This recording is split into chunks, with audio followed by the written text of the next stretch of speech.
Hello, welcome back to the Cora Elise show where you get to laugh, learn and grow with me every single week. Today I have Rickeem joining me, who owns his own business called Achievable Ways of Living. He helps people with their mindset and finding their purpose in life. We discussed the new release of his first book called Thoughts on a Page. It's such an inspiring talk when you hear about Rickeem's background and how he struggled in school. He was diagnosed with dyslexia and he just found that he became really stagnant with his life and was struggling to find his purpose and never really questioned what he was doing in life. He shares his journey on finding his purpose and becoming more present, and in doing that, wanting to help others feel the same way. Make sure you stick around till the end to find out how Rickeem deals with any negative comments or thoughts that come his way. And of course, like always, guys, if you enjoyed the episode, don't forget to like, share and subscribe. Tag myself and Rickeem on Instagram stories. And if anything, I hope you just take something from this today and implement it positively into your own lives. Enjoy the show.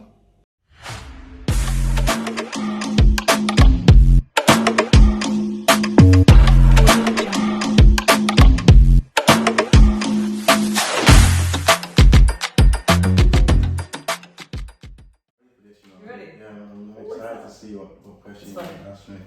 Always where it's going to lead to. I'm excited to see where it's going to go. Yeah, I'm not going to be like full, go and do this and go and achieve your dreams and all that shit. Why not? No, I'm going to, depends on the question you ask me. Right, well, it's not working for me, that's all I did. I'm not screaming and shouting, I'm very subtle, so I'll get it across in a way that it just reaches home. Yeah. Let's see. Let's see how it goes anyway. That's cool. Okay, welcome. Thank you. How you doing? I'm sweet, you know, after that drive. Yeah, I cannot believe you drove 2 hours here. I feel very privileged. That's alright. It's worth it. Worth I wanted to at least support in any way that I could, so I was just like, I'm definitely on it. Definitely, cool. 100%. Congratulations on your new book. Beautiful, Thoughts right? on a Page. Beautiful. If you're watching on YouTube, guys, here's the book. If you're not watching YouTube, go and check it out. Please do. It's absolutely sensational, and I'm falling in love with it as I'm going along. As each day when I'm just cruising and I'm just in my own little zone, I find myself just immersed by it. I'm just kind of like, how I created that? Because the response I've got from people has just been incredible, and it's just like, I didn't expect it to be what it was. Because when I first started it, it was just kind of like a little project. I didn't really think much of it, and then I just started growing into it. It was kind of like, okay, I'm onto something now. Yeah. Then when it was finally formed, it did take me away. It's an amazing book. Thank you. I'm not going to lie, I'm like that far from the end. Yeah. But it caught me off guard because I love the uniqueness of it. Because it's not like your typical book. Mm-hmm. You know, like with all the quotes that are thrown in it, I was like, okay, I see you. And you know what? The scary thing is, when I was creating it, I was looking at it, I was thinking, this ain't enough. Because on my Instagram pages, I write like long captions and I'm very in depth, and I put my stories on there, I write in great depth, and I thought people are going to look at this and just going to skim through it. It's not really going to enjoy, it's not going to capture the attention, it's not going to really, grasp them. Was you nervous about bringing it out? Yeah, because I didn't know how well it was going to do, and I didn't know how it was going to be received. Because I didn't release nothing of it. People didn't know the title, people didn't know what the cover was, people didn't know what was going to be in it. I was really quiet with the whole process of it. People knew I was doing it, but they didn't know when and what. So I was kind of like in my thoughts, as you know, when you're creating something or doing something, you live in your head and you're like, you create all these different scenarios, and it's like, but I just kind of rid the wave. I was like, once I put it out there, it'll speak for itself. So glad you did. And yeah, it spoke for itself. Amazing. But the whole design concept of it, once I kind of got familiar with this design, I was kind of like, right, I want to create something now that's suitable for this generation. And because I do a lot of reading on my Instagram page, and I share books and I share pages, I get a lot of recommendations. People ask me what book to read, and I need a book on motivation, I need a book that's not going to let me drift off. And the amount of books I've recommended to people and the amount of books that people have not read, it kind of made me think that, okay, let me design something now that's digestible. Key words for me, digestible. It's quick, it's easy, and you get the message instantly. Yeah. And that's what you find within there, and that's what kind of made me smart, because I delivered something that's suited to my audience and suited to people of this generation. Yeah. That instant gratification, that's what that book gives you. And I was just like, yeah. And what better feeling than rather than recommending other people's books and to recommend your own now. I've literally recommend your own book, your own bloody book. I swear to you, Cora, I've sat in my house numerous times, staring at the bookshelf, and looking. It used to daunt me, being able to, like, thinking to write a book. It really used to daunt me. I used to be like, how do these people do it? Like, where does it come from? How can they sit and write so many words? Like, but as you get into the process of writing, it just flows from you. And when you kind of enjoy the process and you enjoy what you're writing about, it just comes effortlessly. I'm just like, yeah. And I always said to myself, there's going to be a point. I've even wrote about this in my own little personal journals, that I kind of wait for the day that I'm recommending my own books. And that feeling I have now when people pop into my DMs asking me, well, what book should I read? I'm like, yeah, forward this, or if you recommend it to a friend, if you really bought it, recommend it to a friend. It's top. Right, it's top. It's a beautiful feeling. Such a beautiful feeling, I can imagine. Like, it's amazing. Even the design cover and everything. Yeah, the process of that, like the first design after that, what I wanted it to be was an actual page. So the first cover was like a lined paper page, right? And it had like a speech bubble around here, with a little highlighter next to this. And I got it, and the cover was grey, it wasn't white. Okay. And I liked it because it's very creative. I'm not a creative person like that, so I was kind of buzzing. But I was speaking with Zayn, and he was picking it apart. And Zayn's like my biggest critic in the right way. So he'll see something, he'll challenge me to improve it. Even if I love it, he'll break it down and say, that's not good enough. And he feeds you that kind of different perspective. And I was on cloud nine, because I'm not like I say, I'm not a creative person. So when it comes to designing things visually, that's not really me. I'm very minimalistic, very plain, very simple. I'm not really sort of crisp, in all honesty. So when I did something like that, it was kind of like, yeah, sick. And then when the copy came, I looked at it. Zayn was like, no. So I thought, right, let me start stripping it back. Ordered another copy, complete different design. He liked it, but it wasn't good enough. So I was like, alright, cool. It didn't really sit down with me as well, so I was like, right, let me chop and change. Yeah. And like I say, very minimalistic person. I like things clean and simple. But it's simple but effective though, isn't it? Yeah, it's simple, but it has a meaning. It's not just simple and plain for no reason. Like, it has a purpose. There's a reason why it's like that, because it just gets straight to the point. And by the fourth design, I kind of had a concept in my head. Forget any sort of cover, let me go with something plain but still something with character. And that's where the highlighter come in, because I wanted to still add something to do with the highlighter. Yeah, that just gives it that little cherry, doesn't it? Yeah, it's a little bit of a glossy touch. Yeah, you could say that. So the design process was an interesting one, because like I say, creative work is a challenge, but when I came up with it, I was buzzing. And the thing about it is, the front and back of this book replicates what's inside it. Now, if you look at one of the front pages, or one of the pages within the book, that would be the quote, and that would be Achievable Ways of Living, and that would be the heading.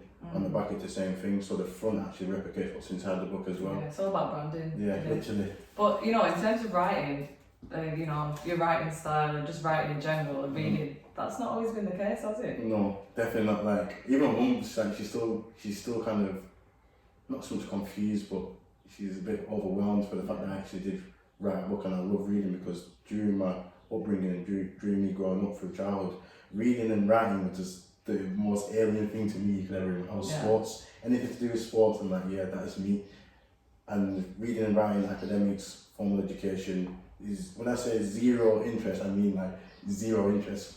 A lot of it was because I didn't have the belief I could get an education, or I really did believe I was capable of understanding maths or science and them kind of things. I couldn't process it as much. Yeah. I did get diagnosed with dyslexia when I was in primary school. I didn't really follow up or look deep into it, so I think that played on me a little bit as well. So reading was just kind of like an alien thing to me. So to now that I actually have a book, it still blows my mind, and I have to pinch myself. It just shows that anything's possible, especially like when you're younger as well. And I have to say, I'm so proud of you, because obviously we was brought up in Preston, Newtown. And when I started seeing you with that little thing here and there with Achievable Ways of Living, I'm like, alright, what's going on here? You kind of think, okay, he's doing well. And like, obviously, to see how far you've come, it's so beautiful to see from a young age as well. So it's been a gradual process, and I think that's where I wanted it to be, because I stepped into the unknown. Truth be told, I didn't know what I was going to expect when I decided I'm going to embark on this journey. It was kind of like, let me just go in this direction and see what comes from it. Let me have no expectations and kind of build as I go along. One, to ease less pressure on myself, and two, to just enjoy the journey, enjoy the process, and learn as I go along and share my experiences. And even how AWOL came about, it was just so like. Yes, what AWOL? What is AWOL then? So in a professional term, it's a non-profit organisation specialising in mindset and youth development. And that's your business? That's my business, yeah. And the social term, it's exactly what it says in the tin. It's a way of life. It's choosing to live with the thought process of whatever I want to do, I can do. It's not giving in to excuses. It's taking life on. It's taking a difficult path. It's choosing to do something that's going to challenge you but also make you grow as well. It's literally a lifestyle designed with the habits, the attitude, the environment, the people, the food that's going to contribute to you being a better person and living a more fulfilled life. That's what the kind of brand represents, but the business is more, like I say, a non-profit organisation working with young people. Yeah. So when you started that business, what was that switch to, starting it? Where did that come from? I'm going to trace it back. Funny enough, I went to Marbella in 2014. It was one of my friend's stag do's, and just by coincidentally, I ended up going there. I wasn't meant to, but I ended up going there. And obviously Marbella is an expensive place, and this time I was working in a warehouse, spa warehouse, and I was with Nate and was at a rooftop bar, and I was looking over at all these yachts, and there was this one yacht, and it had it must have been like 4 people around it, and it's at a table, and I think it was playing cards, with like a little bottle of drink in the middle. And I said to Nate, there's no way we're ever getting close to this life, working where we're working. And at the time, I didn't realise the intensity of the question I was asking my subconscious mind. It was just it was a deep question that I was asking, I didn't think it was that deep. How old was you at that point? I was 21. Okay.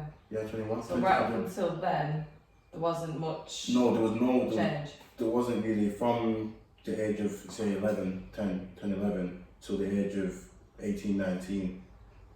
I didn't really know what I wanted to do. I didn't really know who I was. I didn't really have no aspirations. If you told me what entrepreneur was, I wouldn't have a clue. If you told me what goals was, apart from a football net, I would have been kind of like, yeah, you can. I was a positive person. I was optimistic, but I wasn't as intense with it as I am now. I was just surrounded by what I was surrounded by. I didn't really know different because I didn't really see different. My family's never really done anything exceptional, extraordinary. Not to discredit them, but same thing for them. Like there was nothing to show that we can go out and achieve more than what we're surrounded by. Yeah. So without a conscious effort to take it upon yourself, it's just going to be the same pattern for the majority of people trapped in an environment that doesn't feed them enough to make them believe that there's more to achieve. So up until, like I said, the ages of 18, 19, when I really started working, like getting a proper job and being around different kind of people of different ages. Certain people have been in a job for like 27 years, and I mean, with a group of my friends and we're out partying, it's like, it showed me a different life, because I've just been used to smoking weed and just hanging out on a push bike and chasing women and doing what teenagers do from council estates, that kind of living. So around 18, 19, that's when I really started developing, you could say, a conscious about who I am. Like where are you going? What am I doing? Like, I'm going to be forever, like, I have no education, what else can I do? And so there was a lot of fear, because when I look around and I look in Preston, I didn't really see jobs that I could aspire to become. No aspiration to become a doctor, that's not going to happen. Engineer, that's not going to happen. So it's just kind of like, where do I go? Teacher, I don't really have the education. So what can I do? You know what I mean? Like, and these are things that have gone through my head as a teenager, and I don't know the answer. So if I don't know the answer, I'm just going to carry on doing what I'm doing, because I don't know any different. But like, back to that story in Marbella, when I actually seen that yacht with them people, and I'm looking and I'm like, how do I even take a step closer to there? How? And this was before I was reading, just before I knew anything about personal development. This was just asking myself, just how? And that was in, I think it was in June, if I'm correct, July or June of 2014. Fast forward to the end of the year, after the wedding and everything, some experiences happened with some close friends. I had the kind of altercation with a close friend, didn't go the best of ways. And it really set me on a path on my own. Now, I've very much since young been like a very strong figure within my Cora friends. Like, not so much a centerpiece, but I've been there. Like, my friends are my family, my friends are everything. Like, I grew up with the same group of friends my whole life, and having that incident with a close friend, someone that I love and I still love now, don't get me wrong, but it kind of sent me a different message. and it just shocked me because I'd never in my life would expected something like that to occur. And it really sent me a path in my own direction. I wasn't as committed to my friends anymore. I was mostly just me, and that's when I really started going within myself. Right, what is it that I actually want to do? Where do I want to go? Like, how do I want to live? I've never asked myself these questions before, but I genuinely believe it stemmed from that time in Marbella when I started asking myself, like, how. Essentially, that trip changed your life then. Yeah, literally. Yeah. And without me even knowing, because it was such a deep ingrained question at a time when my mind was vulnerable and willing to, and open and willing to learn, because I've been exposed to yachts and all these crazy things I've never seen before, supercars and crazy booths with bottles flying everywhere. That's not been my lifestyle. I've never seen that before, so it really sparked something within me. Not to say I want those things, but it showed me that there's more to aspire to. And I think that was the key thing of that moment. And when I started taking time out for myself and really diving within myself, answers started popping up, things started occurring. I started looking at my baby photos to try and find an identity. Like, why was I so happy as a child? Like, what was it my mum was doing? Like, how was she speaking to me? Like, how come I'm so bubbly when I was younger, but when I got older, I just become numb and cold and lost and don't know who I am. And when I started asking these questions, answers started coming up. Like, this is who you are. This is what you're meant to do. You're a bubbly person. You're positive. You smile a lot. Like, you've got good energy. And I've always been scared of that. So to actually let it out, it was kind of, you could say, it was awakening. And I was like, okay, I'm onto something here now. Didn't know what, I'm onto something. And I become more brave with my actions and my decisions. I used to base a lot of decisions around people I was surrounded by. Yeah. And now I started making decisions for myself. So if I wanted to do something, I wouldn't really liaise with anybody, I'd just go out there and do it. So I started taking myself out on dates, just me and myself, just going to Nando's or going here, going to Jaffe's, going to Coco. But you're scared of doing that at first, because I think that's still a big thing for people to go out on their own and just do things like have food and sit on their own with their own thoughts. I'll be honest with you, it felt so natural, it felt free, it felt like I needed this. I just felt so comfortable, because this voice that was once numb and silent was now speaking to me in a way that I've never heard it speak to me before. So when I'm by myself and I'm looking around, I'm smiling, I'm like, okay, this is what life's meant to feel like, this is how you're supposed to feel. It gave me a taste of something different, and it set a light in me. In December 2014, again that same year I went to Marbella, I thought I was going to go to Amsterdam. I'm booking for my birthday. Booked it by myself, told a couple of my friends, my cousin and everything. They ended up booking it, coming along with me. But I wasn't waiting for them. I just booked it and said, listen, I'm going. If you're there, you're there. If you're not, you're not. Yeah. I don't know what to expect. Booked it. Had a beautiful time. So now we're going into 2015. And in my house, in my living room, in my mum's house, we had this bookshelf. And this bookshelf's been there for years, yeah? I'm talking years. I walked past it, you know, them objects in your house that are there, you just don't even know they're there, like maybe a picture or a clock. You see it, but you don't see it. This bookshelf's been there for years. Walked past it. This one day I walked past it, I seen a red book. Cora, to this day, why I picked up that book, I promise you now, I don't know. My mum said it's been there for ages, and it ended up being the secret. Right. And I just looked through it, and there was a line, there was a quote in there or something, and it just struck with where I was at that moment. So I was like, alright, interesting. I'll put it down and read it when I get home. Got home, started reading it. It was like a light bulb just smashed in my head. It really just sparked an obsession that, okay, positive mindset, that's what you need. If you want to get what you want, a positive mindset. I didn't really know too much, I just knew positive mindset, that's all I need, nothing else. So I was like, right, how do I be positive? YouTube, how to be positive, motivational speaking, personal development, all these things that was alien to me was now kind of like, I was a man in a serious mission. And because I've come from a dark path, you could say a quiet path, really, not really much going on. This was like a bright light, like a super light. So imagine sitting in the corner and in a dark room, and then next thing you know, you've discovered there's a light switch, you turn it on and you can see everything that's around you. Yeah. Next thing you know, you're in a room surrounded by wonderful things that you're doing, the thing that was possible for you. That's what happened to me. And when I read that book, I've always wanted to go to Barcelona, yeah? And I always said to myself, if I ever go to Barcelona, I want a jacuzzi in my room, and I want to go and watch El Clasico, which is Barcelona versus Real Madrid. Yeah. After kind of like I had this kind of idea of going to Barcelona, one of my friends went, and coincidentally he ended up having a jacuzzi in his room. First thing I did, where is this place? Let me know where this place is. Manifest it. Where is this? And this was the time I was reading The Secret as well, so like things were just happening and I'm kind of paying attention. I'm kind of like, okay, like pieces of the puzzle are kind of starting to, I didn't understand it still, but pieces of the puzzle are starting to create a little picture, like a small little section of the picture. So like, where is this? I was still working at the time. Like, oh, Barcelona, this is the name. I didn't even quite, I just booked it for a set date. We'll go there for a couple of days, didn't expect nothing of it. Right, let me see who's playing on the weekend. Man City was playing Barcelona, it was on a Wednesday. I thought, right, let me get tickets for that. Sold out. Okay, what's the next game? Next game, Real Madrid versus Barcelona. I can't remember. I've still got the ticket to this day. Booked it. Yeah.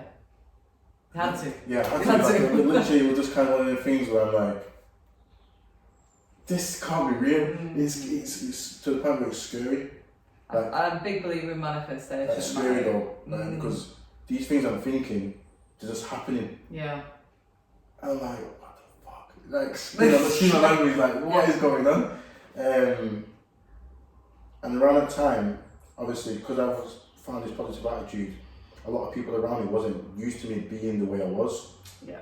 So it started raising a lot of eyebrows within people, within work, within my social circle, and just Preston in general. Preston is a small place for those that don't know.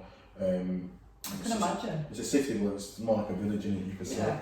I can imagine a lot of people, you know, because obviously I've known you from being young as well, and you have done a 180. So like I can imagine that would have really hit home with a lot of people. Like, what is he doing? Almost jealousy as well, I imagine. Jealousy, confusion, not understanding. It's like, I get it though. Like, obviously now I've reflected back and stuff like that over the years. I get why he was like that, and I didn't at the time. I didn't have no remorse towards him anyway. I didn't judge him. I didn't think leave me alone. I just kind of like take me for who I am, and this is I'm just learning. So it was like I say, it was raising a lot of eyebrows, and people was kind of questioning my sanity because I was just heavy on this positive stuff. Like, this is positive. Everyone's got to be positive. Everyone's got to think like this. Like, it was like, you know, when someone goes vegan, they just that's it. They just push it on everyone, like to the point it gets a bit uncomfortable. Yeah. I was semi like that, I'm not gonna lie, because it was new to me. This is a whole new world. I've had some dark thoughts over the years. So to have this was kind of like real freedom, like liberation, like true liberation, into the point where it's just unlocked a whole new being.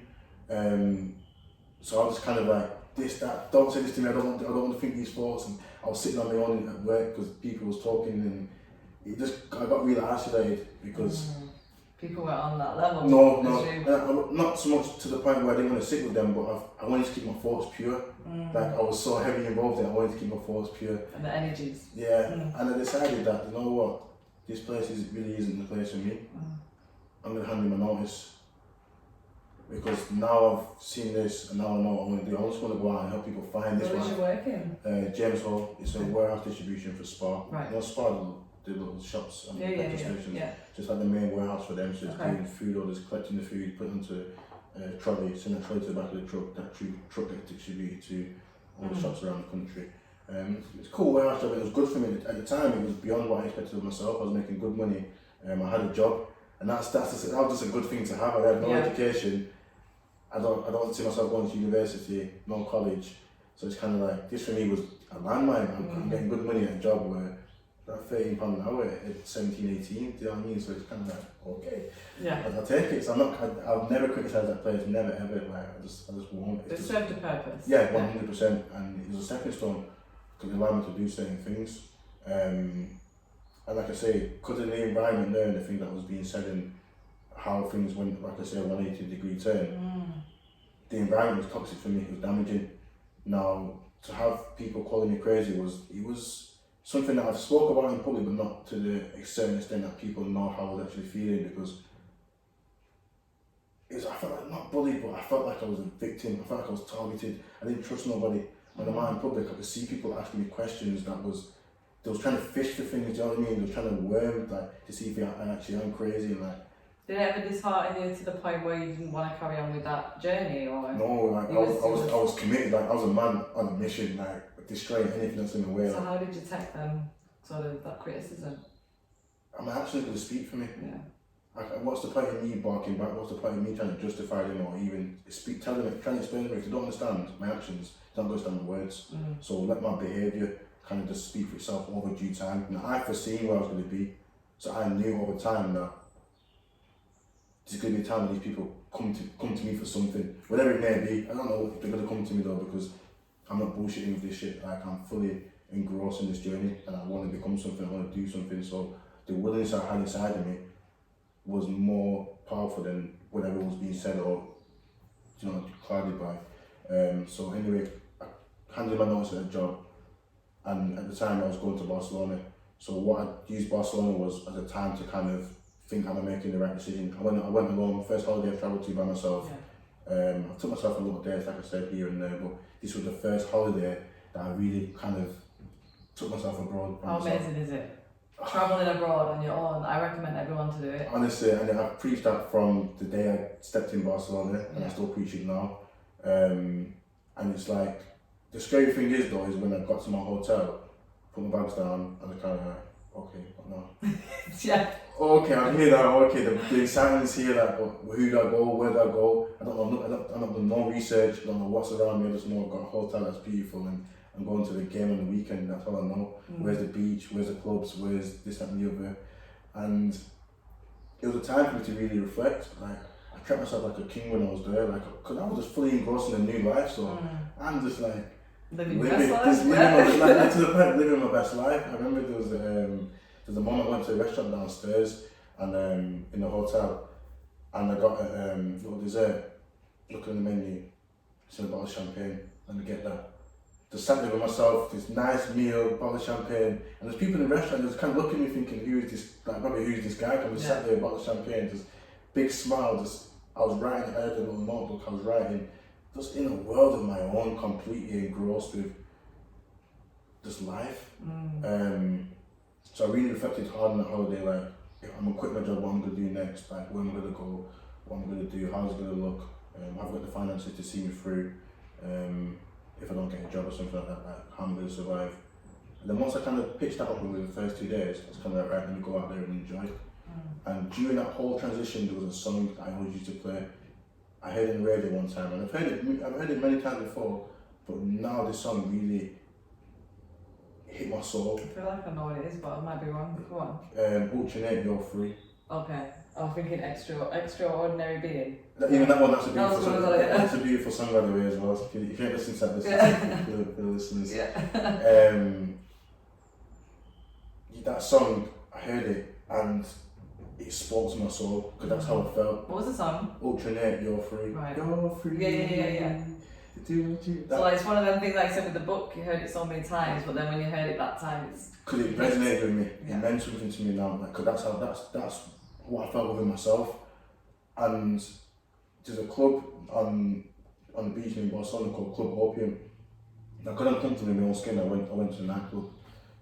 Went there in my shirt and pants and tie. I went out in a tie. Do you know what I mean? Because I'm not used to this lifestyle, so I'm just thinking dress smart. Yeah. So. And I went there, I remember I went there, my tie was like, I did a short tie piece out in school. Like, I did a short tie. Like, I'm oblivious in it, so I did this little short tie. I got to the club, chilling, and I met these guys from, I think there was one from the Netherlands, one was from Germany, one was from like Norway, something like that. There was like a group of friends. And they come over to me and they was laughing at my tie. They was talking to me and everything. Yeah. So they redid my tie for me, so it's like down here now. That just made me laugh. And anyway, I just chilled with them for a little bit and I just ventured off on my own. And I was in the club and that song came on. I'm in the middle of this club Opium, the super club, and this song came on. I still got the video today, I was on an iPhone 4 I've got at my mum's house. And I got my phone out and just there like that with a selfie, screaming, just singing the song. And that moment for me was cemented. You're gonna have to send it me. Yeah, I will. I promise you, I really will. That moment cemented everything for me. Absolutely, I believe in the law of attraction. I believe in the direction I'm going. I believe in a positive mindset. I believe that life works out if you've got that kind of vision or something, or you want something you want to achieve. Like, it just boom, the picture was there now. Okay, let me get back from this holiday. Let me hand in this notice. Let me just go and embark on this journey. Now I knew that coming out of this journey, like coming out of work, it's going to be a difficult process because I don't know where I'm going yet. I just have a vision of doing something. I want to help people. I don't know how. I just want to give wherever I've got within me. I want to give to somebody because I know there's many people feeling like how I'm feeling, and yeah, that kind of really set off this direction of inspiration, you could say. And I just started, as I got more comfortable with myself, I just started sharing. I set up an Instagram page, just started writing quotes, sharing my quotes out there, and that's when people just started gravitating towards me. And then from there, it just took a direction of its own, and here I am today. Amazing. It's mad, isn't it? So when did you actually start AWOL? In the journey in 2015, I would say. 2015, that's when it all started. Yeah, coming together, because on my Instagram page, what I had a little bio. Yeah. And I had in there, all I had was a way of living. So I just looked at my page and that was it. A way of living wasn't a thing. That's all I had. It was a way of living. Right. Then my mum came in my room one time and she gave me a notebook. And I was smoking at the time, so I was having a spliff and I'm writing down. And I thought, if I ever have a business, this is after obviously I finished work. What would it be like? What would it look like? What would it consist of? I still got this book to this day. I'll send you a picture of it. And I just started writing down loads of things like a beauty salon, a spa, a festival, and like a night, what do you call it? Like hosting events, you could say. I had public speaking. I had a football team. I had loads of things. My ideas. Because at this time, I just believe anything's possible. So I'm just writing down everything, like just free spirited. And at the topic, it said a way of living, enterprise. And there's loads of other things. So I just thought, I'm just gonna run with a way of living. I'm just gonna run with this and just run with it. Like this is what I've got, a way of living. What does it do? I don't know. This is what I've got. And then I hooked up with one of my mum's friends who was kind of involved with helping people, doing some work in the community. Really good mentor for me, still is to this day. And she introduced me to someone at the college. Right. At the college at Preston University at UCLan. And I was in this meeting, I was with another person as well, like two of us were getting interviewed to do some work with some young people that want to aspire to go to uni. Yeah. I was sat there and honestly, Cora, I've never been roasted like I've been roasted in that interview. Like she brought me down, like in terms of what is a way of living, like what makes you think you can do this, like who are you, what have you achieved, like why are you even here, like do you have insurance, do you have your DBS? What the fuck is all this? Like this is foreign. I just want to help people, like I just know I can do it, like I don't, like do you have a strategy, do you have a business plan, do you have a team, do you have volunteers, like what's your history, like just because you've done this and just because it doesn't mean you can help people, like many people have come from a single parent. She tore me apart. And I sat there, I absorbed it because I'm just like, you could say naive. I just live in this beautiful bubble. So I'm just kind of like, yeah, whatever. But obviously it hit home because it was embarrassing. I just because you wouldn't have expected that as well. No, she's coming hard, like coming strong. And I'm just a kid that was just full of inspiration. I was 22 at the time, stepped into a new world. I'm in this meeting. It's just I'm just getting shots fired at me. So I was like, what is a way of living? And I came home, got my little notepad out. Achievable way of living. AWOL. Going AWOL from the life that you don't like. Going AWOL from the things that you don't agree with. Just going AWOL from your previous life. It just sung to me. Achievable Ways of Living. That's what it is. That's where the names come from. Yeah, and I just kind of run with that. And I love that. It's a beautiful story, but without that grilling, I would never have discovered. I would never have dug deeper. Yeah.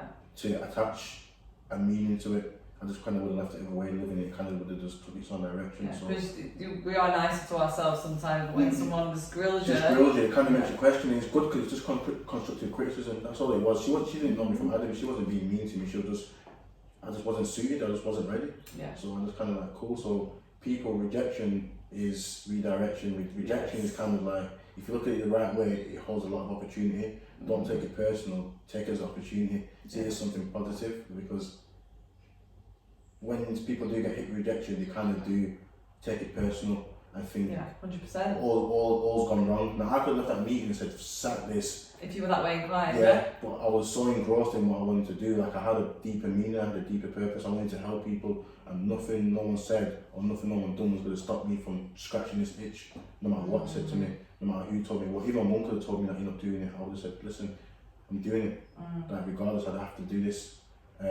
So yeah, take that on board, people. Like, such a good mindset to have. Yeah, you gotta be like that's what purpose is about, isn't it? 100%. Strong mindset is the way forward, and obviously, like I said, you got that itch, you fell it through, and you Achievable Ways of Living. It's out. You got a book. You literally smashing life right now. This is like, as I'm speaking to you now, it's all just, it's making me realise like how much I've manifested on this journey. Yeah, you need to give yourself a pat on the back, honestly. Like, seriously. No, honestly, that's kind of mad. This is why I said to you, this podcast is a really good idea, because I just like, it's important for me to share this for myself and for the audience as well. 100%. This is why I do the podcast, because you've got inspirational people like yourself. You can share your journey. It's good for you. It's good for me to hear, and it's also good for listeners, because you're gonna help so many people without even realizing. And even if it's one person that can like listen and be like, you know what, I'm sick of my life or what I'm doing. I can do that as well. I can AWOL from this. Literally, you know what I mean? You can That's take literally, go in your own direction. You can achieve anything you want, and to have a strong mindset. Do you find, obviously, everyone's human at the end of the day. You're gonna have some days where you feel a little bit down, or you're gonna feel where you're not as focused or positive. How do you sort of stay on track with everything? In terms of just keeping my focus, staying focused, and keeping myself in the right state of mind. I'm obsessed with my purpose. I have a purpose. I don't have passion. I don't have a skill. I have a purpose. I have my life's mission. What's your purpose? To inspire people. To express who I am as a person. And people ask me, what do I do? I don't like touting myself I'm an author, because with an author comes expectations. With a life coach comes expectations. With a footballer comes expectations. With a title comes expectations. With me, you get where I am. And I feel like that's the way I approach it, and that's what keeps me going. I'm just being me. So if I have a down day, it's just being me, and it kind of takes the pressure off myself, and it just allows me to really understand that, okay, as long as I still take steps towards what I want to do, then I'm okay to have a down day. I'm okay to crush life if I want to crush life. Like, I'm just completely free, and that comes from identifying what it is I'm here to do. It's a deep thing for the everyday person to go through, or to even ask themselves. But I generally do feel like once you have a purpose, or once you've identified what you want to do, don't tie it to the outcomes, don't tie it to the finances, don't tie it to the luxuries, tie it to the actual action. So for me, it's inspiring somebody. So once I know I've inspired somebody, that for me is my golden ticket. That for me keeps me going. I'm not in this for the money, never have been. I've never been in this for the recognition. I've been in this because I've got something to share with the world, and that's what gets me going. That's what keeps me going, because if I don't, what am I here for? My life is wasted.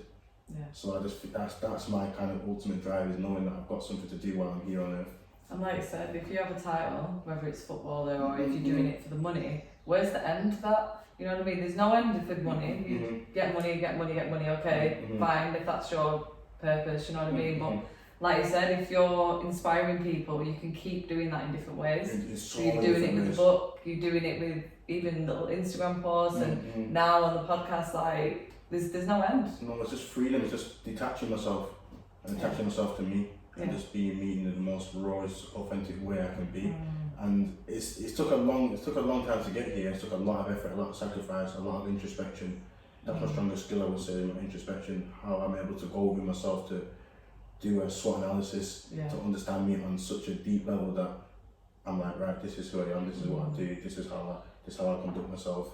And self-reflection is a tool that I encourage every single person to really give themselves time to go through. Because this way you discover these answers by asking yourself questions. Like, ask yourself that question in Marbella, it's led to this. So who knows where if you're tired of your job, don't just quit. Like, why are you tired of the job? Like, or you tired of yourself smoking? Like, why? Like, what even got you smoking in the first place? What's kept you smoking? If you don't smoke, what should life going to look like? Are you going to be happy when you're not smoking? So these are things you have to question and pick apart every question every answer, every solution, and figure out what's the most natural to you that comes without thought, effort, or energy. Like, what is it? You need to dig deep. Yeah, 100%. Because like I said, people numb themselves with alcohol, you know, weed, whatever it is. Again, that has, you know, if it's celebration, stuff like that's fine, but if you're doing it for that purpose, to numb yourself from the reality, then to escape from them things that you're asking yourself. But I know what it's like to live in a place where, like, you hear these things and you see these things, but because you don't understand it, you kind of push it aside. Yeah. Now, I see myself as, when I was younger, somebody that was capable of doing something, but because I was scared, because I didn't know what, I was kind of like, I'm not going down there, like, that's not for me. Yeah, but fear is what, that's what you need. Yeah, and now I've learned that, and obviously at the time, so a lot of people go for these things and they don't really, when they spend time with themselves, they start hearing these things and they start seeing these things, and it's kind of like, shit. Yeah. Right, that's better. I mean, they just know it, they just, music's on, blast. I encourage people to really embrace it, and what I think has helped me the most is journaling. That really transformed my perspective and solidified. Yeah, literally, and that thoughts on the page, that's literally one of my first journals. I just put thoughts on the page, thoughts of Rickeem Jones, life with a view of me. I just scribble it, and I just thought that's perfect time. Just let the thoughts just run. Yeah. Because a lot of people don't know where to start with journaling as well, do they? And funny enough, funny story with this book, I obviously included the exercise pages. I'm not sure if you've seen them, like the first page has got the affirmations. The second page is write something positive about yourself, and a couple of others within the page that just really get the reader to engage with themselves. Yeah. And at first, I just had the blank pages, because obviously of the aesthetic of the book, obviously it's quote and then you write a little interpretation. So I just wanted people to just write something, just see that blank page and really write something. And a friend was like, "No, why don't you add some questions to engage them, like, because many people don't know where to start when it comes to journaling." Yeah. That's why I included those questions in the book, because a friend was like, "No, include this, like include something that's going to prompt it, because if I'm a newbie, I've never journaled before, and I see a blank page, I'm not even going to know where to start. Even if I'm inspired by the book, I'm not going to know what to write." Yeah. So that's why I give the reader a prompt in terms of saying, right, what's the most magnificent thing you achieved, like what did it mean to you? Then you kind of got a baseline to go off, and that feeds into something else. Definitely. So when you get a journal or notepad, you kind of like, okay, you ask yourself a question: how did I find today? Or today went exceptionally well. It's difficult, but blah blah blah. And journaling, it's a place where you're not judged.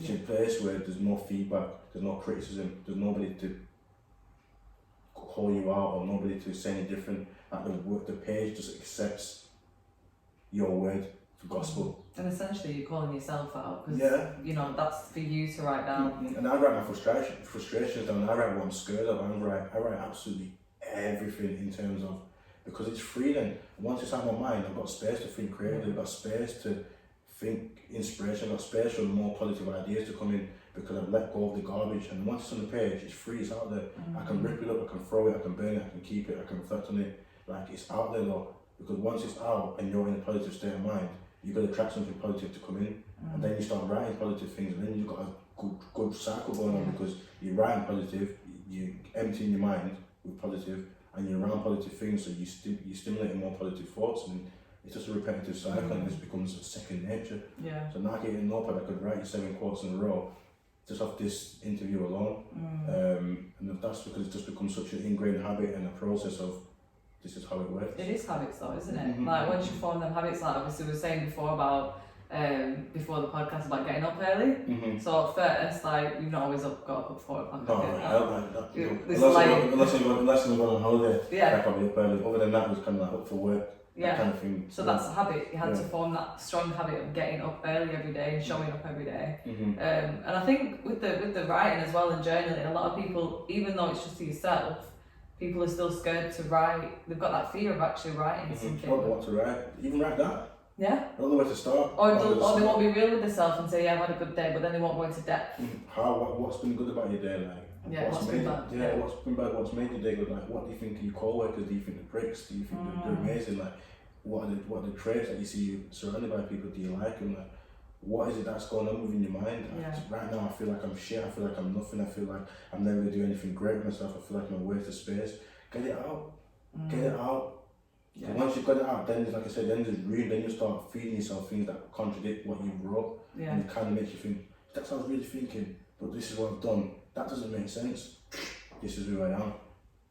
It's a beautiful process. Just being honest with yourself, isn't it? Mm-hmm. That's why the prompts are so good, because like I said, if you would have just had that blank page, I think a lot of people would have skipped past that, because it would have been like, okay, I'll come back to it another time. But you prompted them, and maybe even that one word saying like, what's your inspiration or whatever it is, okay, I'll write it down, because you prompted them to do it. 100%. Got them to ask questions within themselves, and that's the most important thing for me, is inspire is the call to action. Yeah. So if I can do things, I want to replicate that in many areas of my life as I can. My Instagram posts, they're all a call to action. They're all a call of reassurance to let you know that everything's okay, everything's going to be okay.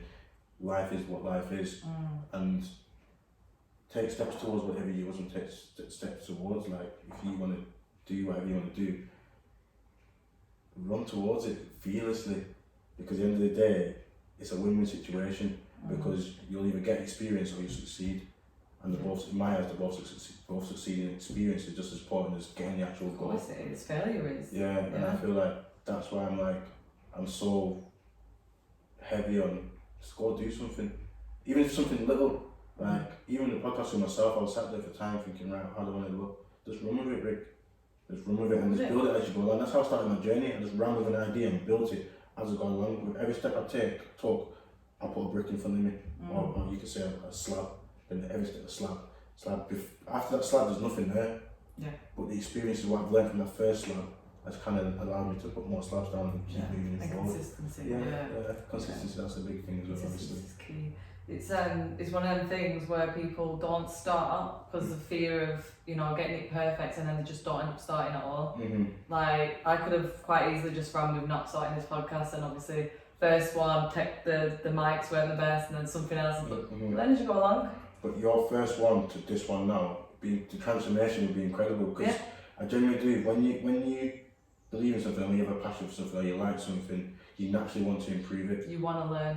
You want to learn. You want to tweak it here and there. So you got to accept that your first one's never going to be the greatest, because you're still new.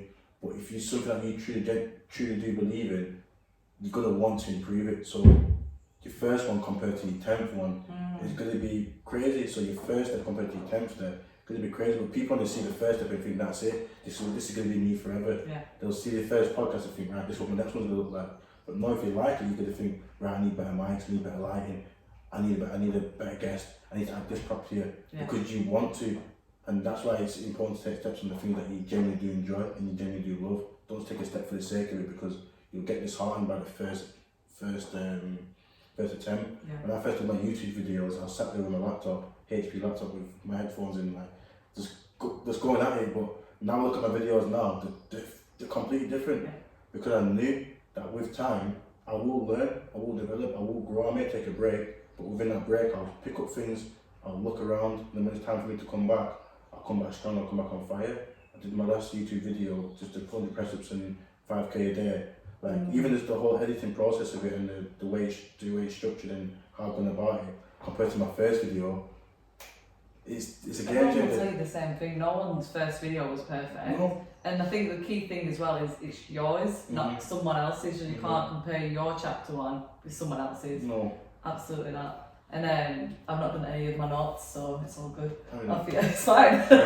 No, it's good. I've enjoyed it. I've enjoyed it. It's flowing really nice, but if you've got anything to ask me, like, just cut me off and say, Rick, you have to. No, it's fine. It's fine. I've loved it so far. I wanted to say, you was in the Lancashire Post, wasn't you? Yeah, I was. Not long ago. I've got it here as Preston man excluded from schools, travels the world and put pen to a book after coming to a crossroads in life. Yeah. What did you feel when you read that? You know what? I mean, it was a secret kind of goal of mine to get myself in the LEP, because I believe I've done a lot of good work for Preston. Like behind the scenes, I don't really showcase a lot of the work that I do. A lot of my work is really behind the scenes. What you see on Instagram is what I tend to just show people, because it's just more so that's what's going on. But behind the scenes, I've helped so many people within Preston, like so many people. Even the people that was calling me crazy, like I've ended up helping them in some form of way. So I just felt like I really felt like I needed recognition, and I really wanted to get my work recognised, or even myself recognised. So when I actually reached out to Blog Preston first before I even reached out to LEP. Then LEP reached out to me, saying that someone else has already emailed them about my journey or whatever, because the book was just doing everything. So when he got in touch with me, I was celebrating. I really was, because I was just kind of like, fucking get in, get in, like. Just onwards and upwards. Yeah, literally, like finally, like it's starting to really prevail for me. Like the doors open now. I've got professional recognition, and like it's really out there. And it's LEP. It's not a small newspaper within the Manchester area, so I was kind of it was beautiful to read. It taught me obviously a way of how to address journalists. Yeah. It taught me a way how to cross them and certain buzzwords and stuff like that to use and whatever, but because they was just heavy on the excluded from school and everything like that. I don't mind, because that's I suppose it just gives you a little bit more. Because it's eye-catching, it's clickbait in the day, so I don't mind that. But moving forward, my clickbait is going to be more so linked to the things I'm doing. But no, the read was really good, by the way. It was really good. Imagine telling your younger self that you was going to be achieving all of this in the Lancashire Evening Post, wrote a book, singing You're Free in Barcelona. Imagine telling your younger self that. I would have never believed it. You would have been like, what? I promise you, I would have never believed it. I promise you, I would. Like, I'm finding myself in certain moments in my life just pinching myself and thinking, is this really me? Am I really here? Is this what's really going on? When I first released the book on the first day, I went for a walk in Hampstead Heath, beautiful area. I just stood, it's a nice little view. I was just amazed. I truly was amazed in terms of how far I've come, what I've achieved and where I am now. And I'm very grateful. I think people don't really know this about me, but my gratitude is so high, so high. I appreciate almost everything within my life, and I make it known to myself that I appreciate things, because I'm driven, as much as I'm driven by purpose and meaning and my life's mission, I'm also driven by death as well. I think the thought of death is really something that ignites me and makes me realise that I'm not going to be here forever. So let me soak in as much as I can. Let me just absorb everything I'm surrounded by. Let me focus on the little things. Let me really pay attention to how my friends treat me, how they speak about me, how they speak about me to others, how people smile when they see me, how people really engage with other people when I go to restaurants. I see two couples really immersive in each other, or I'm playing football with my friends and we're just effing and buying each other, or I see a beautiful woman and I'm like, yeah, she's amazing. Like, just being fully present. Fully present and grateful and really appreciating what I'm surrounded by, because I feel like in society novelty wears off really quick. Yeah, it does. Like really quick or fast. Like even with the articles, if you go on my Instagram, you'll see like one post has got 400 likes, the next post has got like 34 or something. Yeah, that's because that's just the generation of living. It doesn't affect me because I'm doing my purpose regardless whether one person likes it or none. I'm doing me in it. But I feel like not letting novelty wear off is another good skill that I have. If I like something, I like it for the rest of my life, because I'm really I like it for a purpose and a meaning, and it's a good skill to have because it just gives you a sense of peace and a sense of happiness and a sense of always knowing that you can revert back to something that puts a smile on your face. Yeah, I think as well, like you said, a lot of people don't like to think about death, and as morbid as it sounds, like death, but you have to be aware that your time is going to run out eventually, and maybe quicker than what you think. It's an exciting thing because at the end of the day, it's the unknown, and if you're gonna live life and you're gonna do these things and you're gonna eventually meet the day that you know and you're here, like it's a scary thought for people to have, and I get that. Even for me, it's kind of like, oh, but I've embraced it so much that it inspires me to want to do more. I live with urgency. I live knowing that, okay, when I pass, I'm still going to be relevant. Is my name still going to ring bells? Is it going to be enough of me in society for my energy to still live on? Yeah. And that's why I use it as a motivator. I don't use it as, oh, I'm not going to be here, I won't be able to do this and do that. I use it as a kind of a key to think, right, let me put all this out here now. So when I do go, whenever it may be, that I still live on in some form of way. I may not be a global superstar, but within the hearts of people that I've been connected with and strangers I've crossed paths with, it'll ring a little bell, and from time to time they'll have a thought and they'll put a smile on their face and it'll get them through it, or they'll keep them going. So that's how I use it as a motivator to really push me and really make sure that I'm doing the right thing and is this what I really want to be doing? Because if it's not, why am I doing it, kind of thing. And that in itself, if you remind yourself of that every day, that's going to motivate you, innit? It's like I said, don't let that novelty wear off, because if you start thinking that anymore, and another day you're just like, oh, carry on about my business, you know, go in the job that I'm not happy with and all the rest of it, because the novelty is quick to wear off. Yeah, the expectation that we're semi-naive, all of us, like tomorrow's going to come, we make plans for next year, and the time's not right, that's a big one. one. All the time's not right, I'm not ready yet, and I get that, like, I understand, like, it's the same things that you are not ready for, like, don't get twisted, like, if someone said to me, right, go apply for university, like, I'm just not in that headspace, so that I could do it, don't be wrong, I could sign up tomorrow, but I'm just not in that headspace, I'm really not ready yet, but if in essence I could have signed up for the purpose of signing up, but for the actual purpose, then it's not really worth it. And I think expectation of tomorrow, not even tomorrow, because obviously the odds are kind of higher than me waking up tomorrow, but at the same time they're not. Yeah. So expectation is another naive thing that I've kind of slowly wormed out of myself to know that if I make plans for next year or whatever, let me just focus on taking this every day I can, taking steps towards that. So at least I know if by the third day I don't make it, I've done everything within my power, and I look down on my life and smile to know that I've done everything within my power that day to get me closer to that next year motive. Does that make sense? 100%. So yeah, I just feel like they're kind of like my little secret tools that keep me with myself. Yeah, I'm feeling fired up already. Yeah, really. So yeah, I feel like journaling and everything right now. I'm gonna be like, right, well, yeah. Would you say that the mindset sort of crossed over with your fitness? Because I know you're really into your fitness now as well. Like you always have been with football, but has it sort of emerged even more from having this kind of mindset? Yeah, because it's a live representation of what you can achieve. That's what working out for me is kind of showing me that, okay, if I push, if I break, if I continue, I can succeed. And it's like the further physical challenges really allow me to reinforce positive things within myself. As you know yourself, if you're doing a workout and you're getting to a quitting point, but you're talking to yourself in a certain way, you're like, come on, Cora, come on, let me do one more. That's affirmations. Yeah. Do you know what I mean? That's reinforcing a positive mindset, that's reinforcing a state of mind that's kind of building callous, you could say, around the mindset of, okay, let me go after this, let me get this in. I think they play such a crossover. Yeah, it's huge. I won't be the same person without fitness. No way. Mental wellness and physical health. Go connected. hand in hand. This is what I was saying before. Like being a personal trainer, you do end up being a bit of a life coach as well. Yeah, and of course. obviously, the life coach, imagine if you're really into it, you tell people to train as well to help the mental health. Yeah, definitely. A lot of my people tell me a life coach and whatever they may tell me, whatever. And a lot of my work is I link it to fitness, whether it's going to the gym or whether it's doing football or doing running or some form of physical activity, because I feel like it allows you to show yourself what you can do. Now, when I first moved to London, I was working in a college. We'll get to that if there's time for it. Yeah, we've got time. I was working in a college. I was working with a young lad, and he was really skinny.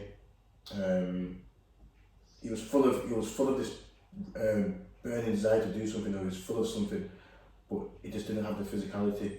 And I remember I got him in the gym, and I was like, right, I do this with most young people, to be fair, 50 press-ups. Yeah. Knowing full well he can't do it, but right, let's get down. And he did I think he did 2, and I was like, alright, cool, keep going to the point where you physically can't do it anymore. I think we got to 11, and it wasn't even impressive, people just kind of like, yeah, it wasn't impressive. Yeah. And I was like, alright, cool, you've done 11, you thought you could do 3, you've done 11, where do we go from here now? Apply that same mentality to your education, apply that same mentality to anything that you feel that you can't do. Apply that same concept of going through the uncomfortable stage of breaking yourself and discovering a new you. And it opens so many doors, and that's why I feel like physical fitness just transforms anything, especially if you've got an obsession like me. I'm obsessed with discovering what I can do. Yeah. Like pushing myself to certain points where I really break myself. I'm kind of like, yes. It's an achievement. Yeah, when you think you can't lift a certain weight or you can't go a certain distance, you do it. You're like, I did it. I can do anything. Literally, you feel like a superhero, right? You carry this up there, confidence up there. You kind of like, right, then you take this and you bank it. Yeah. You store it in your memory bank, And then when the next time comes around, that's what muscle memory is. Next time it comes around to doing something that's difficult, you have this reminder that, okay, yeah, I've done this. I can do more. I can do more now. You just apply it to different areas. Like, you just, if it's finance, okay, if I want to save 10 grand, okay, this is how I go about it. Like, me saying no to going out is like me doing an extra struggle rep. Yeah, or saying no to having a binge. Yeah, of food. whatever it may be, whatever people's spending habits are, like, saying no to something is like a hard rep in the gym. But once you've done that rep, you get stronger. Yeah. Once you say no, you get more disciplined.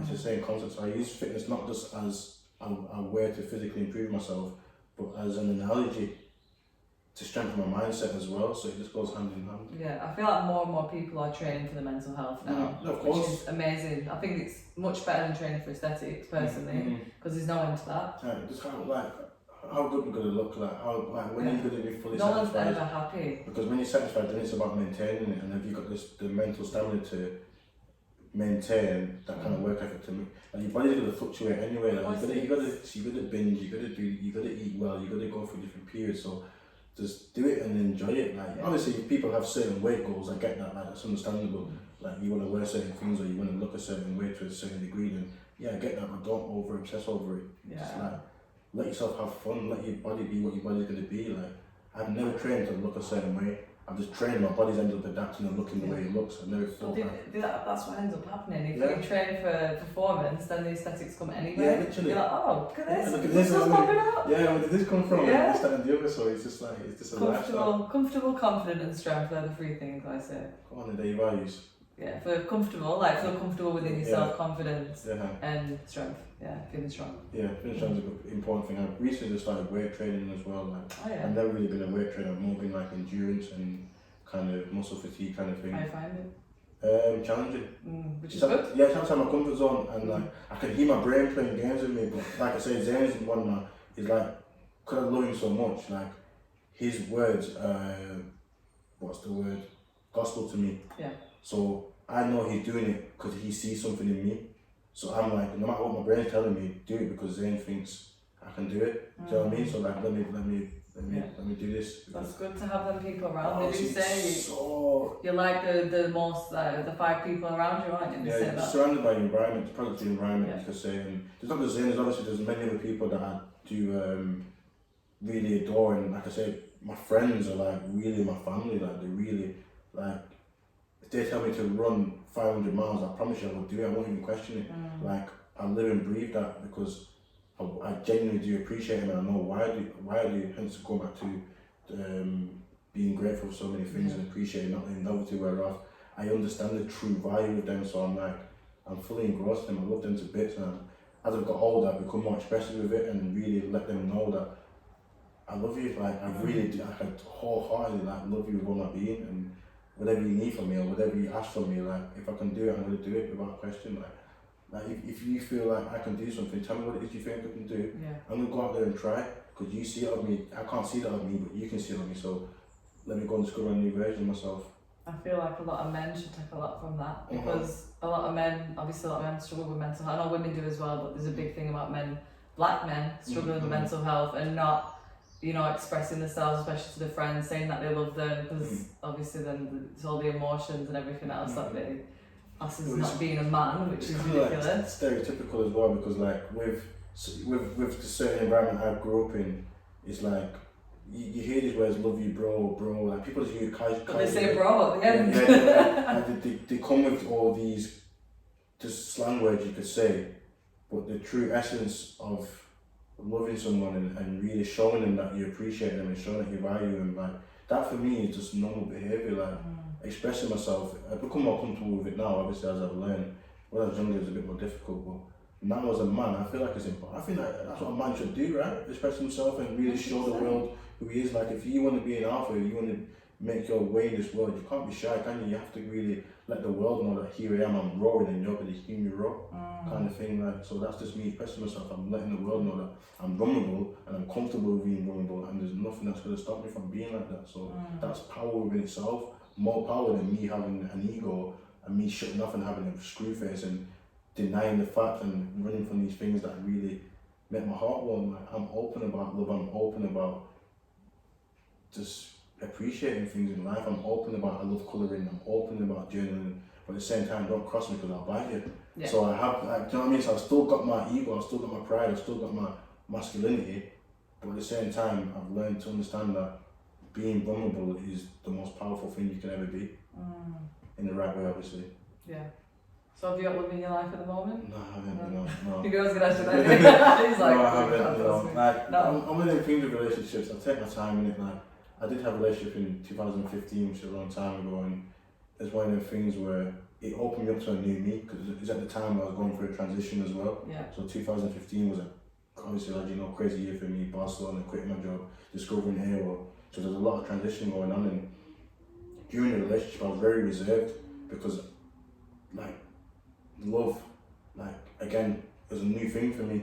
Like, do you know when you actually genuinely like someone beyond the point of liking them, like, you kind of really do adore them. So that's scary. Like, coming from what I've come from and seeing the things I've seen in the altercations I've had with women, it's kind of like, this is a new territory for me. Yeah. Like, snuggling and all these kind of things and being close and holding hands, and like, that's all alien to me in a sense. So it's kind of like, it opened me up to a new self. So I was very reserved, and she wasn't really kind of comfortable with that, because she was open and ready, and I'm kind of like, let me try and piece what's going on here, let me try and adapt and get comfortable with these kind of things. So we ended up parting ways respectfully and whatnot, but since then I've kind of just really, I've devoted my life to my mission. I've been kind of selfish in terms of relationships, because I think you've got to be, especially for your growth that you've had. Yeah. You know, you might not have been where you are today if you was in a relationship before then. Like, you need that time to yourself. 100%. And it's been a time. There's been opportunities for me to really get in relationships, but I just not felt like I'm ready to commit. And moving to London and everything like that as well, it's a big step, and the whole process of it has been like, I'm open to it and I'm ready for it, but I'm not ready for it at the same time. I don't feel like I'm at the place in my life to really commit to giving somebody all of me, because I'm still giving all of me to the world. So it's just kind of like, I'm so focused on my mission, and I feel sorry for the women that get involved in it, because I'm kind of like, I'm probably everything that you want, but everything that you can't have, because so you might get some slides in your DMs after this as well. Come along, like, we'll have a good conversation on that, but like, this is just me being raw and honest. It's like, and I appreciate women. Like, I come from a single mum, I'm not going to sit here and, do you know what I mean, slate anything or anything. Like, I generally do appreciate women, and women know that I show love and I'm affectionate and stuff like that, but I'm just not ready to commit, because I've still got things I need to do. And love might come just slap me in the face and say, right, there's a woman here, like, you're madly deep in love with her. I've got to be interested in certain women here and there, like, don't get twisted, but yeah, relationship in terms of loving my life now. I think that's probably a good thing that you are in tune with yourself, though, because like I said, if you did dive into a relationship now... Yeah, I don't want to hurt, like, I'm not sure I don't want to hurt nobody, but I don't want to get into something, commit, and then realise, oh shit, I've still got this to do. Yeah, like, certain things going on here and there, and they say don't knock it till you try it, but because I know myself so well, I'll know when the time's right, like, boom, click, let's go. Yeah. Like I say, moving to London, that's just opened me up to a new world as well, so. So, what's next for Rickeem? Do you know what? With the book release, I'm going to really carry on pushing that. Since the book release, I've got in touch with some companies I'm going to be doing some collaboration work with in London. And obviously, due to the pandemic, I lost a job. So it's kind of like 2020 was kind of like a year where I kind of had to focus on surviving and like keep my head above water and really sticking to my guns in terms of, okay, this is what I want to do. London's not easy, can I make it here? Let me survive this pandemic and see what comes from it. So now... Did you start writing your book in 2020? No, before that. It was before that, yeah. I really took it serious in 2020 because I had time and everything. So now it's just kind of like recovering from the effects of 2020 mentally, physically, and just getting my train back on track, fully 100 miles per hour and building momentum again. And once I've got that, then I'll be kind of say, right, this is kind of what I want to do and how I want to go about things, the podcast and everything like that. Yeah. But for now, I've got a focus, which is my book. I've got another focus, which is my own mental health, my own physical well-being. They're like my main priority right now. Keeping my finances in check, continuing to do the work with the young people that I'm working with. Like, just focusing on the here and now for now. And I've got my plans and ideas, but I don't really want to shoot for them before my train is really on the track. Like, let me just recover, because losing that job took a lot out of me. because I only been in London for 7 months, and at the college I was doing some amazing work when I was working there. Like I really did, in the middle of Tottenham. Like it's not easy to go in by yourself and to build the connections that I made with the young people, and to get the promises that I got promised, because they promised me they was going to get me a contract, and then it was prolonging, and then to head into a pandemic, no job, not knowing what going. It took a lot out of me, because like I dedicated a lot to that place, like, and to that journey, because I felt like, okay, it's a chance for me to really showcase what I can do, and I showcased that. I don't get twisted, but I got emotionally attached. I really did, because it was like a safe area for me. I'm new in London, like let me link arms with these, like these keep me protected for a little bit while I find my way and navigate, and it just kind of like, no, tune me up, spit me out. You're in the deep end now. Yeah. Okay, let's swim. This is a true test now, isn't Yeah, it? let's To swim. see, and everything happens for a reason. Let's swim. Swim away. My head's still above water, I'm surviving. I got my book. So yeah, it's a testament of my determination. Like the pandemic did take a lot out of me. But would you bring out another book? Yeah, I'm writing, currently in the process of writing my second one. Okay. I started it midway when I was writing that one, to be fair. Like I just had this burst of inspiration. Completely different? Yeah, completely. Right. It's more in depth. Okay. But it's not too much in depth, because like I say, I want to keep the concept of digestible, like capture your attention, give you what you're looking for, and keep it moving. So it's a bit longer, but the layout's going to be a bit more in depth. Like it's going to be more hard hitting. It's going to play up on these things a little bit more to give you more practical tools you can use, actually apply to your life, and really get you going. That's an interesting one. But I've got to research a few books first, just to really make sure I know what angle I'm coming from and what I'm going about. So, but yeah, that's coming probably maybe next year, the year after. Let's see. You said it now. Yeah, let's see. I'll be looking at it. Where is it? No, there's definitely another book coming from me. Yeah. I enjoyed it. Like when I finished it, it's kind of like, okay. Yeah, what do I know? Yeah, what do I do now? So let me just celebrate this one and really get it circulating and push it out there, and the next one will be good. Like I read it from time to time, because it's like 30 pages in now, and you can see like segment chapters. It's beautiful. You can tell you're excited about honestly, it. It's beautiful. It truly is. Like it captures you, and it really does inspire you to want to do something, or to spark something, like, and it gives you the tools to know how to do it, and like breaks it down for you. And oh yeah, it's magical. It really is. Well, I'll be ordering. I got another signed copy waiting for you. Try and get the first one in there. I'll do a similar concept. I might do like 30 copies signed, not numbered. And as each book's released, like more limited copies become. Okay. Looking forward to it. I could speak to you for hours. Yeah. And we're on like over an hour at the moment, Really? so I think we need to do the final four and maybe part 2. Yeah, because I'm not even touched upon half. Exactly, I'm not even done half an hour, but it's fine, it's all good. I said to one of my friends as well, like, I'm only going to do like 45 minutes, I don't want to go too in depth, but take me for what I am. Yeah, you know what, one of these things, like with the podcast, if you get like half an hour in, before you know it, you're an hour. Yeah. It just flies by, but it's been good. No, I've enjoyed it. I truly, like, you can see for me expressing myself, it's just you're like a Cheshire cat as you're speaking about it, you can tell you're passionate about it, which is good. I adore it, like, this is why I feel like this is what I'm made to do. I already know like this is what I'm made to do, like, just You found your purpose. Yeah, it's a shirt. 100%. Yeah. Should we do the final four then? Yeah, go for it. I'll make a short speak. Go on. Oh, you can try, it's up to you. Yeah, go on. Yeah? How do you deal with negative thoughts or comments from others? I would say genuinely, and surrounding myself with people that kind of contradict what the negative people are saying. Yeah. If someone tells me shit, I know I'm in an environment where people are telling me that I'm good and I'm kind of like exceptional and whatever.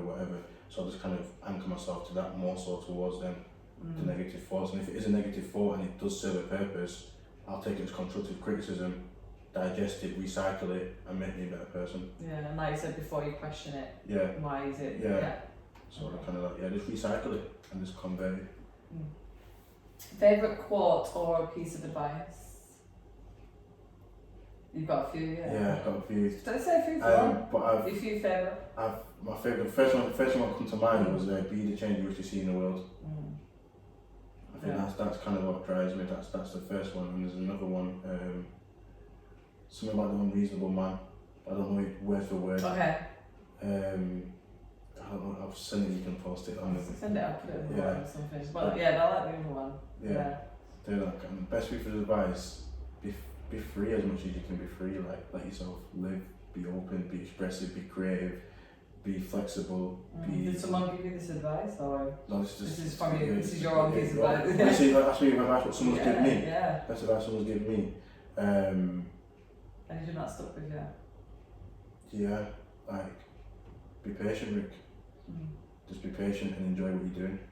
You don't want to share who said that to you? My mentor. Yeah. Yeah, he looks after me really well. He shares me gems of advice like almost every other week, and it's just more so just from the day when I told him what I'm doing, he's like, just be patient and enjoy, because whatever you're aspiring to do will happen, but you won't notice it if you don't enjoy it. Yeah, like imagine when you've got that fire in your belly, you just want to get going, you want to do it, like you just want to do it, but you've got to have patience, haven't you, sometimes? So now I'm more composed. From when I first started, I was a big ball of energy. Yeah. Now I'm kind of like simmered down and matured and kind of adapted to that mindset and adapted to that kind of inspiration. It's now just become who I am, it's become part of my character.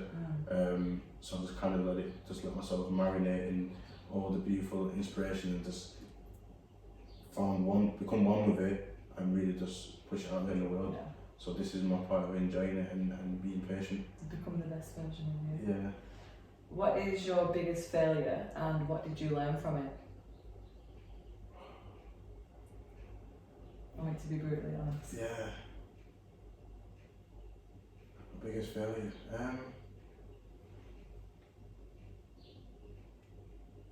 That's a tough one. Maybe something when you're young, because you're going to learn some fun stuff when you're younger. I'd say not so much a failure, but not really giving myself a chance with education. Like my lack of urgency to want to overcome my lack of understanding of maths. Like, you went back to your old school as well, didn't you? Not yet. I'm in talks. You're going back? I'm in talks with them. Yeah. So I can't wait for that. That'd be interesting. Yeah. Yeah. I've not given myself a chance with education, formal education.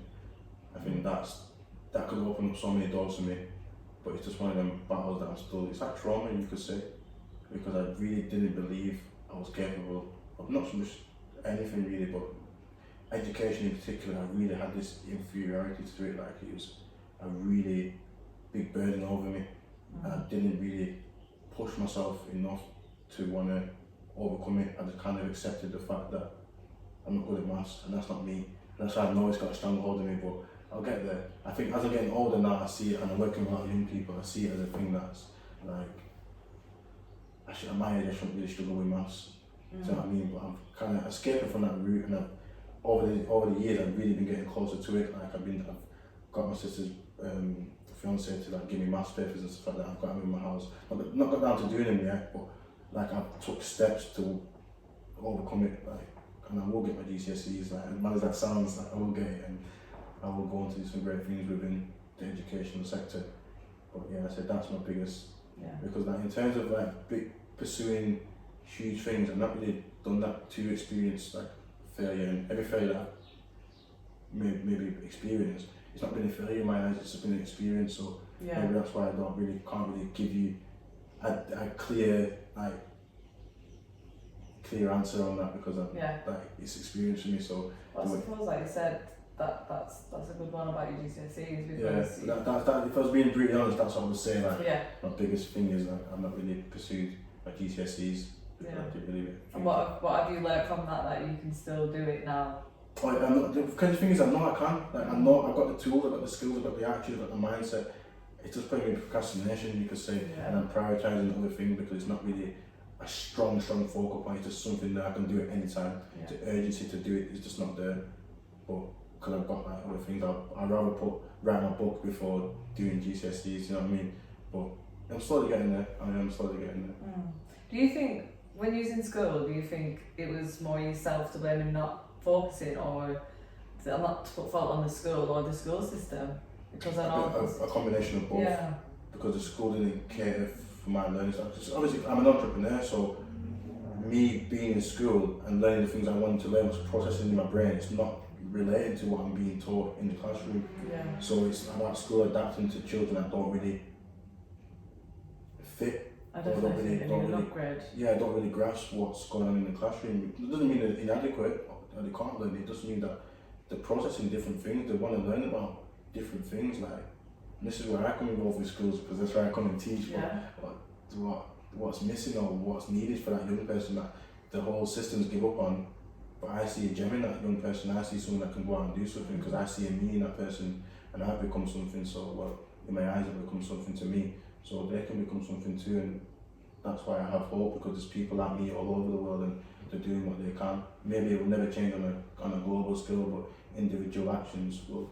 Yeah, I'm so glad you've done that for Make a children change. now as well. Like, because like you said, we've all been there. The Yeah. school system doesn't cater for No, entrepreneurs. it doesn't. It doesn't. And like I've been lost at one point thinking, what, I don't want to work for someone, I don't want to do this, and we don't have that guidance in school. We're getting taught to learn in a to work in a factory. Yeah, You know what I it's mean? hard to kind of process them things at a young age, or even know what you want to become at a young age. So I think to write a child off at such a young age, it's not really ideal from a professional point of view, and just from a human point of view. But that's where you come in. Yeah, too right. That's it. What is the one thing you wish you would have known when you started AWOL?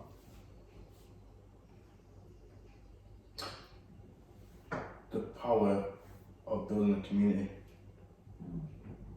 Because it's magic on the books told me that, and it's shown me that if I would have focused more on that from the beginning, I could have been a lot more socially recognised. Okay. But So in the sense of doing everything on your own as well, or? yeah, even that, building a team as well, I think that's a crucial part. But I feel like really focusing on connecting people within the community and really getting people on side with each other. I think that's probably one of the biggest things, and that's something that I'm trying to taking steps towards now, is building a stronger community where people are more embedded within their own lifestyle of AWOL and their own direction of things. Okay. That's it. That cool? Okay. Love that. That's it. We're already for part 2, seriously. Maybe later on in the next couple of months. Yeah, definitely, because you know, who knows where we're going to be next, or I'll come on yours, because you're just going to be out soon. End of this There year. you go, we'll do another topic. But sorry, I probably didn't get answer any Oh questions. no, you know what? I think your answers were better than the questions, so it's Was fine. Yeah, we kind of touched on a lot of them, but that's Okay. fine too. It's fine. That's at the right good level. Yeah. Yeah. Where can people find you on socials? You can find me on Instagram, Achievable Ways of Living, or at Rickeem Richardo. Twitter at Achievable Ways of Living. LinkedIn at Rickeem Richardo. On social media, type in Rickeem and you'll find me there somehow. Okay, what about your book? Where can people purchase your book? People can purchase the book. Don't forget about your book. People can purchase the book at achieveablewaysofliving.com. There's a section there about the book, and they take you there and guide you there. Yeah, please do, if you're listening and you haven't yet got the book, not even for my own personal gain, but more so for you to really understand more of who you are, more of what you can do. I definitely recommend it. It's a book that's created for people that want to go and do great things with themselves, and people that just want to find peace and reassurance within themselves and build a stronger relationship with themselves and live life with a purpose and passion. So if that sounds like you, then you know where to find me now. If it doesn't sound like you, get it anyway. Yeah, too right to support the cause. No, thank you very much. It's been great having you on. I've loved it. I'm going to have to give you some food or something before you Let's go. do that. Yeah, because you can't go on empty stomach. Let's do Thank that. you so much for coming on. Thanks for watching, guys. Thanks for you. listening, and take care. Don't forget to rate, subscribe, and share. Yeah, do that. All done? Yeah. So weird. That was Love it. that. I enjoyed that. We feel like we're perfect. Yeah.